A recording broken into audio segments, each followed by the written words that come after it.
मेरे साथियों, स्वागत है आप सबका आपके अपने यूट्यूब चैनल बघेली एजुकेशन में। मेरे साथी आज के इस पार्ट 3 के वीडियो में मेरे साथी क्लास 10th सामाजिक विज्ञान के चैप्टर 3 और 4 का इम्पॉर्टेंट क्वेश्चन देखेंगे मेरे साथी। क्यों? क्योंकि मैं आपको बता दूं कि अपने इस ब्लूप्रिंट में चैप्टर 3 और 4 से मेरे साथी ये दोनों को मैंने एक साथ क्यों किया है मैं आपको दिखा दूं। देख लीजिए, इसके पास पहले मैंने पार्ट 1 और पार्ट 2 जिसमें से चैप्टर 1 चैप्टर 2 पढ़ा चुका हूँ। अगर आप नहीं देखे हैं तो लिंक डिस्क्रिप्शन में है, देख सकते हैं।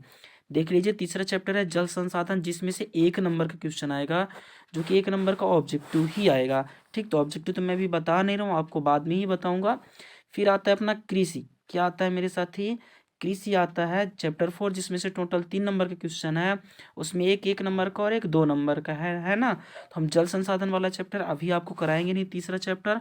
और पार्ट 3 में हम चैप्टर 4 आपको करा देंगे, जिसमें से एक क्वेश्चन आएगा 2 नंबर का और एक क्वेश्चन 1 नंबर का। तो 2 नंबर वाला क्वेश्चन हम आपको अभी बता देते हैं।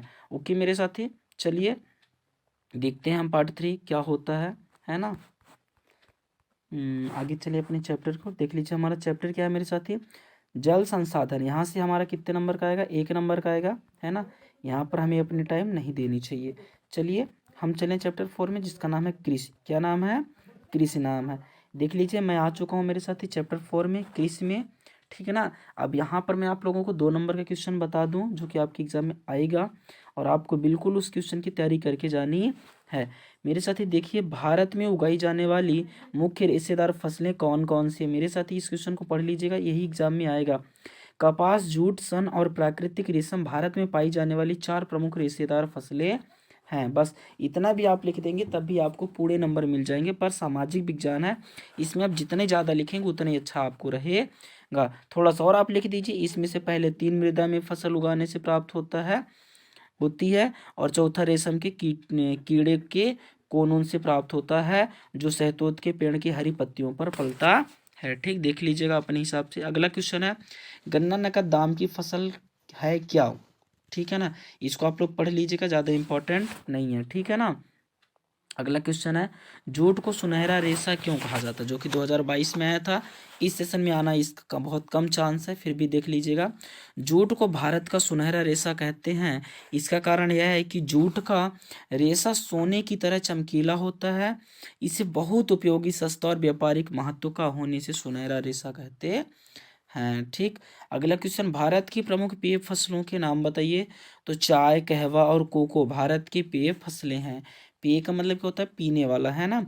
रबी और खरीफ की फसलों के नाम बताइए। मीन्स रबी फसल और खरीफ फसल के नाम पूछा है। ठीक है ना। तो इतना तो आप सबको ही जानते हैं कि खरीफ फसल में क्या क्या उगाया जाता है और रबी फसल में क्या क्या उगाया जाता है। मेरे साथ ही रबी फसल में उगाया जाता है गेहूँ, जौ, मटर, चना, सरसों, है ना। ये सभी खरीफ में, रबी में उगाया जाता है, और खरीफ में चावल, मक्का, ज्वार, बाजार, है ना। ये सब कुछ मूंग, उड़द, कपास वगैरह, है ना, मूंगफली वगैरह, ये सभी खरीफ में उगाया जाता है। ठीक, अगला क्वेश्चन, नकद व व्यापारिक फसलों से क्या आशय है? मेरे साथी, नकद व व्यापारिक फसलों से क्या आशय है, इसको देख लीजिए, आप लोग एग्जाम में आ सकता है। नकद व व्यापारिक फसलों से आशय उन फसलों से है जो प्रत्यक्ष रूप से भोजन के लिए उत्पन्न नहीं की जा सकती हैं, किंतु उन्हें बेचकर नकद राशि से प्राप्त की जाती है। इन्हें कपास, चाय, कॉफी, तिलहन, सोयाबीन, गन्ना, तंबाकू, रबर आदि। ठीक, आइए अगले क्वेश्चन में, जायद की फसल के बारे में बताइए। एग्जाम में नहीं आएगा, क्यों हम अपने फालतू टाइम को व्यतीत करें। भारत की एक खाद्य का नाम बताएं और जहां यह पैदा की जाती है उन क्षेत्रों का विवरण दें। ये भी नहीं आएगा, पर आप लोग थोड़ा सा देख लीजिएगा। प्रारंभिक जीवन निर्वाहन कृषि क्या है? थोड़ा सा देख लीजिए, एग्जाम में आ सकती है। प्रारंभिक जीविका निर्वाह कृषि भारत के कुछ भागों में अभी भी की जाती है। यह कृषि भूमि के छोटे टुकड़ों पर आदिम कृषि औजारों जैसे लकड़ी के हल, डाऊ और खुदाई करने वाले छड़ी तथा परिवार या समुदाय श्रम की मदद से की जाती है। इस प्रकार की कृषि प्रायः मानसून, मृदा की प्राकृतिक उर्वरता और फसल उगाने के लिए अन्य पर्यावरणीय परिस्थिति की उपयुक्तता पर निर्भर करती है। बस इतना भी मेरे साथ ही बहुत है ना। अगला क्वेश्चन है गहन जीविका कृषि क्या है। मेरे साथी गहन जीविका कृषि आपके एग्जाम में पूछ सकता है, ठीक, बाकी इसके आगे का नहीं पूछेगा, है ना। गहन जीविका सिर्फ कृषि आपसे पूछेगा, बाकी इसके आगे का नहीं पूछेगा। देखिए, गहन जीविका कृषि उन क्षेत्रों में की जाती है जहां भूमि पर जनसंख्या का दबाव अधिक होता है। यह श्रम गहन खेती है जहां अधिक उत्पादन के लिए अधिक मात्रा में जैव रासायनिक निवेशों और सिंचाई का प्रयोग किया जाता है, ठीक। अगला क्वेश्चन खाद्यान्न फसलों से क्या था। तो मेरे साथ ही खाद्यान्न फसल को आप लोग देख लीजिएगा, एग्जाम में आएगा, है ना। मैं बता नहीं रहा हूँ, बहुत बड़ी वीडियो हो जाएगी अपनी। चलिए देख लीजिए थोड़ा सा। खाद्यान्न फसलों से हमारा आशय उन फसलों से है जो भोजन के लिए मुख्य पदार्थ का कार्य करती हैं। खाद्यान्न फसलों में अनाज व दालें सम्मिलित हैं, जैसे चावल, गेहूं, ज्वार, मक्का, बाजरा, चना, अरहर व अन्य दालें, ठीक।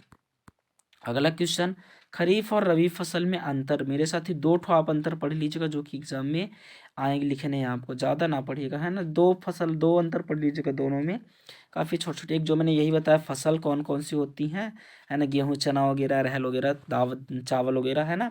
और एक ये याद कर लीजिए, ये फसलें सितंबर अक्टूबर में काटी जाती हैं, ये फसलें मार्च अप्रैल में काटी जाती हैं, बस, है ना। अगला क्वेश्चन चावल और गेहूं में अंतर नहीं आएगा, है ना, सरकार द्वारा किसानों में नहीं आएगा। गहन जीविका कृषि और वानिकी ये भी नहीं आएगा। कृषि उत्पादन में वृद्धि सुनिश्चित करने के लिए सरकार द्वारा किए गए उपाय, ये भी नहीं आएगा, क्योंकि 2 नंबर में क्वेश्चन पूछना है।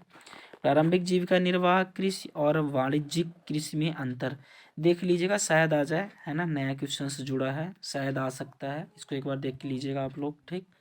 5 ठो दिया है, कोई भी 2 ठो आप याद कर लीजिएगा, ठीक। अगला मेरे साथी मोटे अनाज क्या है। मोटे अनाज क्या है, मोटे अनाज को एक बार देख लीजिए। ज्वार, बाजरा और रागी भारत में उगाए जाने वाले मुख्य मोटे अनाज हैं। यद्यपि इन्हें मोटा अनाज जाना जाता है ना, किंतु इनमें पोषक तत्वों की मात्रा अत्यधिक होती है। उदाहरण के लिए रागी में प्रचुर मात्रा में कैल्शियम, सूक्ष्म पोषक और भूसी मिलती है ना, लोहा वगैरह, ठीक। फिर आगे आइए, मोटे अनाज हो गए, भी क्वेश्चन नहीं आएगा, ये भी नहीं आएगा। फिर आ जाते हैं हम अध्याय 5 में, जो कि हम आप लोगों को पार्ट 4 में बताएंगे। पार्ट 3 में हम लोगों मेरे साथी 2 चैप्टर को देखा, चैप्टर 3 और चैप्टर 4, जिसमें चैप्टर 3 में कोई मतलब नहीं था, उसे अपन लोगों ने पोस्टपोन्ड कर दिया और आ गया कहाँ, चैप्टर 4 में। मेरे साथी में बहुत उम्मीद है आप लोगों को वीडियो बहुत अच्छी लगी होगी। प्लीज़ अगर वीडियो अच्छी लगी है तो वीडियो को लाइक करें और अपने सभी दोस्तों तक शेयर जरूर करें, ताकि सबको पता चल जाए कि हाँ भाई वीडियो आ रही है।